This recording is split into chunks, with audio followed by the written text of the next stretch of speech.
श्री स्वामी समर्थ अवधूत चिंतन श्री गुरुदेव दत्त। तुम्हा सगळ्यांचं आपल्या चॅनलमध्ये स्वागत करते। तर बघा, गुरुपौर्णिमा आपली येणार आहे आणि गुरुपौर्णिमेनिमित्त तुम्हाला जर गुरुचरित्र पारायण करायचं असेल तर आपण कधी करू शकतो तो आपण कालावधी बघणार आहोत। म्हणजेच काय तर बघा, आपण 7 दिवसीय जे गुरुचरित्र पारायण आपल्या घरामध्ये करत असतो ते खूप अतिउच्च कोटीची आणि सुंदर अशी सेवा आहे दत्त महाराजांची। आपल्या गुरूंची सेवा जी ती खूप सुंदर आणि माझी आवडते आहे। गुरुचरित्राचा ग्रंथ मला खूप आवडतो। मी खूप छान पद्धतीने काय माहिती नाही पण महाराज करून घेत असतात आणि माझ्या आवडीचा असा ग्रंथ आहे। म्हणून तुम्हाला सांगेल, गुरुचरित्र पारायण करणं हे आपल्या आयुष्यामधलं खरंच खूप महत्त्वाची अशी सेवा आहे। ज्या कोणाला गुरुचरित्र पारायणाची म्हणजे संधी मिळत असेल तर त्यांनी ती संधी सोडू नका आणि या संधीचं सोनं करून घ्या असं मी अवश्य सांगेल। आता आपला जो कालावधी येणार आहे 21 दिवसाचा 9 तारखेनंतरचा, तर या कालावधीमध्ये तुम्ही केव्हाही तुम्हाला जमेल त्या दिवसापासून सुरुवात करून तुम्ही गुरुचरित्र पारायण करू शकतात। घरगुती आपण पारायण करत असतो आपल्या घरांमध्ये, ते 3 दिवसीय किंवा मग 7 दिवसीय करतात। आता 3 दिवसीय पारायण जे असतात ते सुद्धा तुम्ही करू शकता। तुमची बसायची कॅपॅसिटी असेल, वाचनाचा स्पीड असेल, या गोष्टी सर्व लक्षात ठेवून, सर्व गोष्टी लक्षात ठेवून आणि मग तुम्ही करायचे आहे 3 दिवसीय जे असतं ते। मात्र 7 दिवसीय पारायण हे आपण सगळेच करू शकतो। आणि 7 दिवसीय पारायण कशा पद्धतीने, कोणता काळ आपण घेऊ शकतो, कोणत्या दिवसांमध्ये करू शकतो ते आपण बघणार आहोत। कोणत्या वारी चालतात किंवा नाही चालत ते सुद्धा बघून घेऊ। पण सर्वप्रथम तुम्हाला सांगेल, गुरुपौर्णिमेनिमित्त गुरुचरित्राचं पारायण नक्कीच तुम्ही करायचे आहे। आपले गुरूंच्या चरणी आपल्याला सेवा अर्पण करायची आहे। नाही शक्य होत ताई तर केव्हा करू, किंवा गुरुपौर्णिमेला मला अडचण येणार आहे, मासिक धर्म असेल, या गोष्टी असतील तर त्याच्या आधी सुद्धा तुम्ही गुरुचरित्राचं पारायण करू शकता। ठीक आहे, तर कधी करावं ते आधी बघू आणि कशा पद्धतीने करावं ते नंतर मी तुम्हाला सांगते। नियम वगैरे अटी काय असतात ते आपण नंतर बघू, पण आधी आपण बघू कोणत्या दिवसांपर्यंत कोणत्या दिवशी करू शकतो। तर बघा, गुरुपौर्णिमा येत आहे 29 जुलै 2026 या दिवशी। तर तुम्हाला जर गुरुचरित्र पारायण करायचं असेल तर गुरुचरित्र पारायण हे 7 दिवसीय असेल तर 23 तारखेला तुम्ही सुरुवात करा। 23, 24, 25, 26, 27, 28 आणि 29 तारखेला शेवट म्हणजे सांगता उद्यापन जे असतं ते तुमचं 29 तारखेला येणार आहे। या पद्धतीने तुम्ही गुरुचरित्र पारायण करू शकतात। अजून तुम्हाला त्या आधी जर करायचं असेल तर बघा, 22 तारखेला तुमची सांगता येईल अशा पद्धतीने सुद्धा तुम्ही करू शकता। तर बघा, 16ला सुरुवात करा, 22 तारखेला तुमचं उद्यापन येईल अशा पद्धतीने सुद्धा अजून एक पारायण होईल। जर तुम्हाला गुरुपौर्णिमेला नाही जमणार त्याआधी तुम्ही करू शकतात। मात्र काही महिला बोलतील की ताई त्याआधी म्हणजेच काय, 9 तारखेपासून आपला 21 दिवसांचा कालावधी चालू होत आहे, तर 9 तारखेपासून तर 29 तारखेपर्यंत आपण या 21 दिवसाच्या कालावधीमध्ये तर 9 तारखेला सुरुवात केली तर चालेल का? तर बघा, हे लक्षात घ्या, 14 तारखेला अमावस्या येत आहे। ठीक आहे, अमावस्या कालावधी येत असल्याने आपण जेव्हा गुरुचरित्र पारायण करत असतो त्या पारायणाचा म्हणजे असा काही एक नियम आहे की आपण गुरुचरित्र पारायण करत असताना जर वेळ काळ बघितला तर अमावस्या यायला नको, उद्यापनाच्या दिवशी यायला नको किंवा मध्ये सुद्धा यायला नको, अशा गोष्टी बघून आणि नंतर आपण गुरुचरित्राचं पारायण करायचं आहे। तर 14 तारीख लक्षात ठेवा, त्या दिवशी अमावस्या येत आहे म्हणून आपण करू शकत नाही।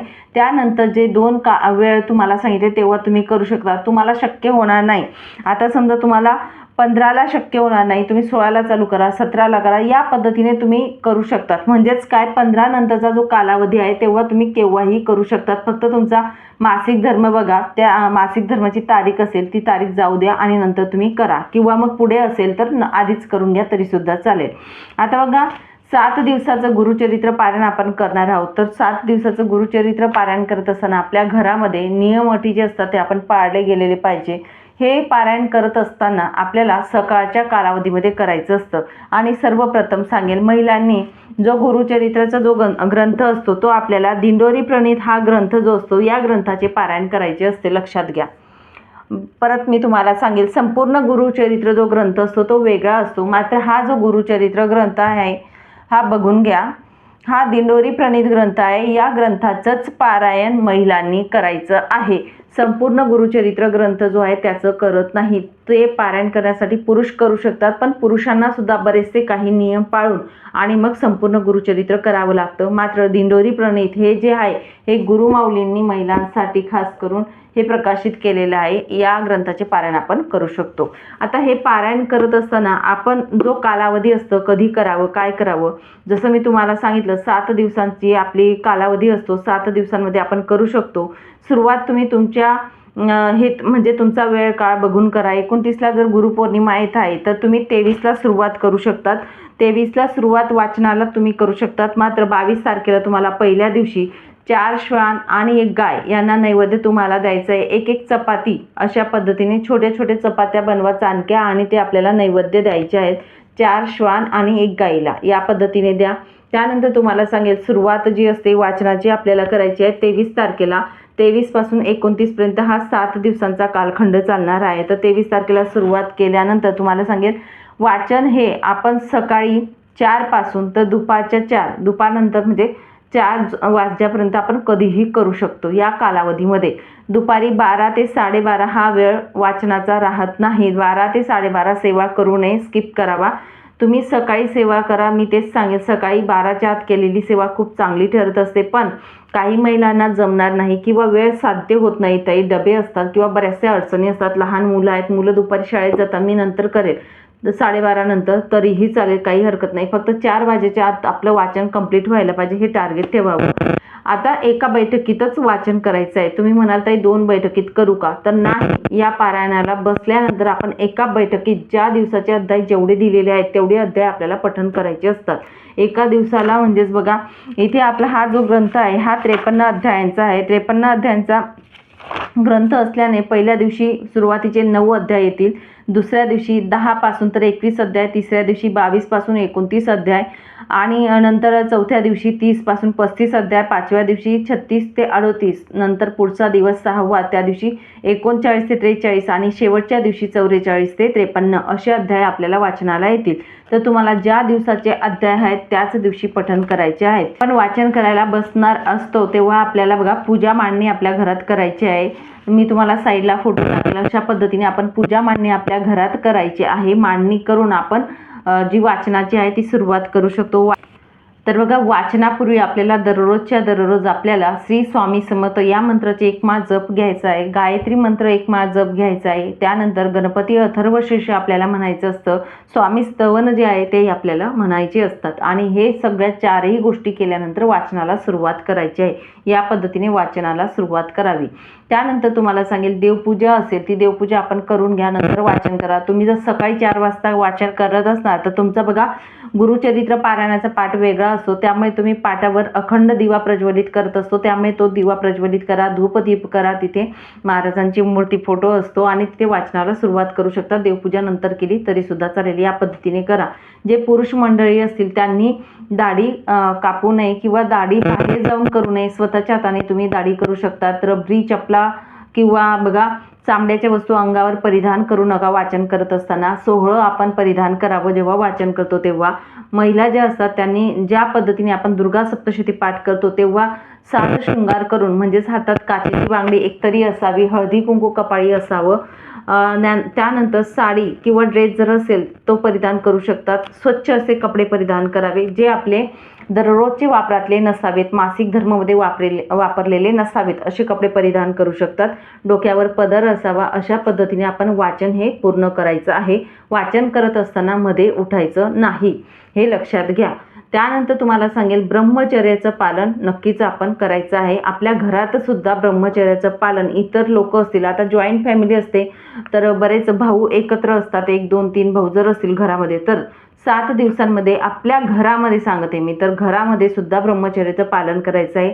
मांसाहार होणार नाही याची काळजी आपण घ्यायची आहे. मांसाहार सुद्धा 7 दिवसांमध्ये कुणी करणार नाही किंवा आपण सुद्धा करायचा नाही. आपल्या घरामध्ये मांसाहार होणार नाही याची काळजी आपण घ्यायची आहे. त्यानंतर आपण स्वतः जे पारायण हे करत असतो तेव्हा कांदा लसूण वर्ज्य करायचा आहे. कडधान्य डाळी असतील त्या आपण घ्यायच्या नाहीत. कांदा लसूण आपण घ्यायचे नाहीत. अगदी सात्विक जेवण आपण करायचं आहे आणि आपण हे जेवण बनवत असतो जो पारायण करतो त्यासाठी हे नियम आहेत जेवणाचे. ते पदार्थ जे बनवतो, भाजी चपाती जी काही असेल ते बनवून तो नैवेद्य आपण पोथीला नैवेद्य दाखवायचा आहे आणि नंतर आपण जेवण ग्रहण करायचं आहे. दोघी वेळा पोथीला नैवेद्य आपल्याला दाखवायचा आहे, सकाळी आणि संध्याकाळी दोघी वेळा. तसेच आरतीसुद्धा दोघी वेळा आपल्याला घ्यायचं आहे. या पद्धतीने आपण गुरुचरित्र पारायण करू शकतो. त्यानंतर आपल्या दिवसभरामध्ये बघा ज्या काही चुका होतात, छोटी मोठी चूक होत असते. आपण बघा शेवटी मनुष्य आहोत, तर आपल्या हातून थोडीफार का असेना चूक होते. नाहीच काही तर आपण चालतो तेव्हा मुंगी का असेना आपल्या पायाखाली येत असते, अशा किंवा किडे वगैरे येत असतात. ठीक आहे, तर आपल्याला आपल्या दिवसभरामध्ये काही चुकीची वर्तणूक झाली, आपल्या मनात वाईट विचार आले किंवा वाईट चिंतले आपण कोणाचं किंवा वाईट काहीतरी गोष्ट घडली, त्या चुकीला माफी म्हणून आपल्याला दररोज 7 दिवस आपल्याला विष्णू सहस्त्रनाम हे पठण करायचं आहे. आपल्या गुरुचरित्र पारायण करत असताना आपल्या वाचनामध्ये काहीतरी अपशब्द किंवा चुकीचा उच्चार झाला आपल्याकडून, त्याला सुद्धा माफी मिळत असते. म्हणून आपल्याला विष्णू सहस्त्रनाम हे दररोज रात्री पठण करायचं आहे. हा देखील एक प्रामुख्याने त्यामधला नियम येत असतो, म्हणून हा नियम सुद्धा आपल्याला पाळायचा आहे, हे लक्षात घ्या. तसेच तुम्हाला सांगेल 7 दिवसांच्या पारायणानंतर आपल्याला उद्यापन जे असतं ते 7व्या दिवशी करायचं आहे. आपल्या घरामध्ये मासिक धर्म वगैरे, म्हणजे समजा एखादी महिला जर करत असेल, तिला मासिक धर्म आला तर दुसऱ्याकडून हे पारायण पूर्ण करा. पण महिलांनी आपली तारीख बघूनच पारायण करा असं मी अवश्य इथे सांगेल. सुत्तक जर तुम्हाला आलं तर बघा, सुत्तक आलं तर दुसऱ्याकडून ते पारायण पूर्ण करून घ्या.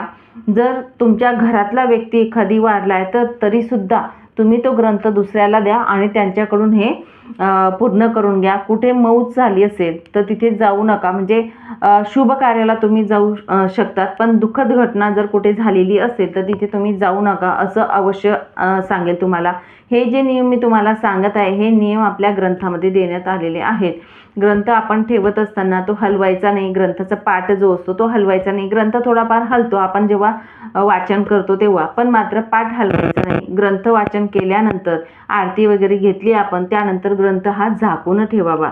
एक कपडा आपल्याला ठेवायचा आहे, त्या कपड्यामध्ये दिवसभर उघडा, म्हणजे असं ओपन न ठेवता अशा पद्धतीने आपण ग्रंथ झाकून ठेवायचा आहे. पाटावरती तिथेच राहू द्या, फक्त हा कापड जो आहे हा तिथेच राहू द्यायचा. आपलं वाचन पूर्ण झाल्यानंतर कापड आपण त्याला गुंडाळून ठेवायचं आहे. या पद्धतीने तुम्हाला 7 दिवस करायचं आहे.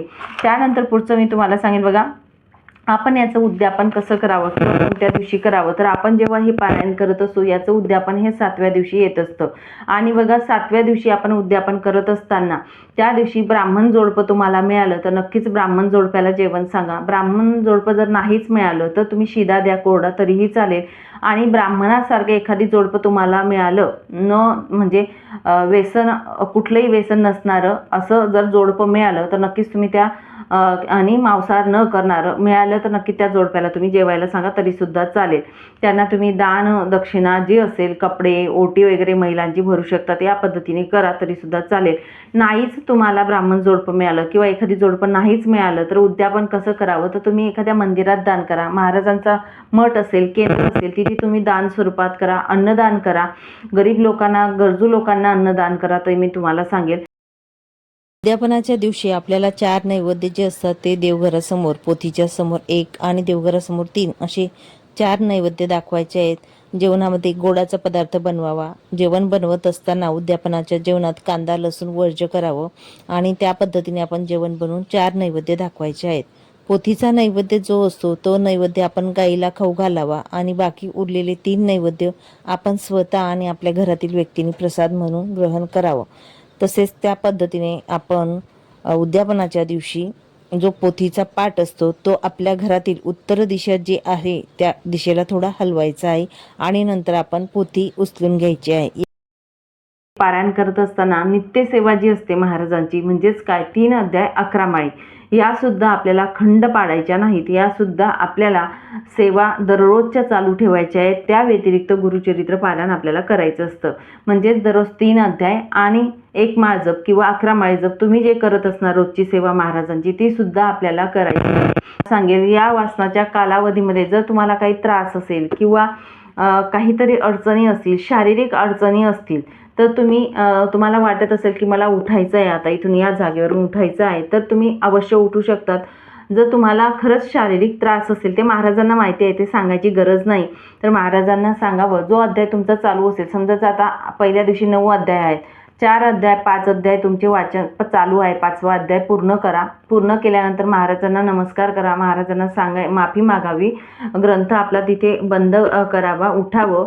तुम्हाला जायचं असेल टॉयलेटला बाथरूमला जायचं असेल जाऊन या. नंतर आंघोळ वगैरे करा, म्हणजे शुश्रूभूत व्हायचं आहे परत तुम्ही, आणि नंतर वाचनाला बसायचं आहे. या पद्धतीने तुम्ही करू शकतात.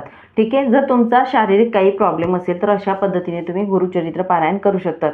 दोघी वेळा आरती आपल्याला घ्यायची आहे. मन प्रसन्न ठेवा. मनापासून पारायण करा. मन प्रसन्न ठेवून जो कोणी पारायण करत असतं नक्कीच आपली जी सेवा असते ती गुरुचरणी जात असते. तुम्ही संकल्पसुद्धा करू शकता. ज्या पद्धतीने आपण संकल्प नॉर्मल करतो त्या पद्धतीने संकल्प करून ही सेवा करा. आपल्या गुरूंच्या चरणी आपल्याला सेवा अर्पण करायची, अशा पद्धतीने संकल्प करून आपण हे गुरुचरित्राचं पारायण आपल्या घरामध्ये करू शकतो. गुरुचरित्र पारायण करत असताना बऱ्याच लोकांना वेगवेगळ्या पद्धतीने अनुभवसुद्धा येत असतात. जेवढा तुम्ही मन विश्वासाने पारायण करणार आहेत तेवढ्या विश्वासाने जर केलं तुमची इच्छा पूर्ण करत असतात.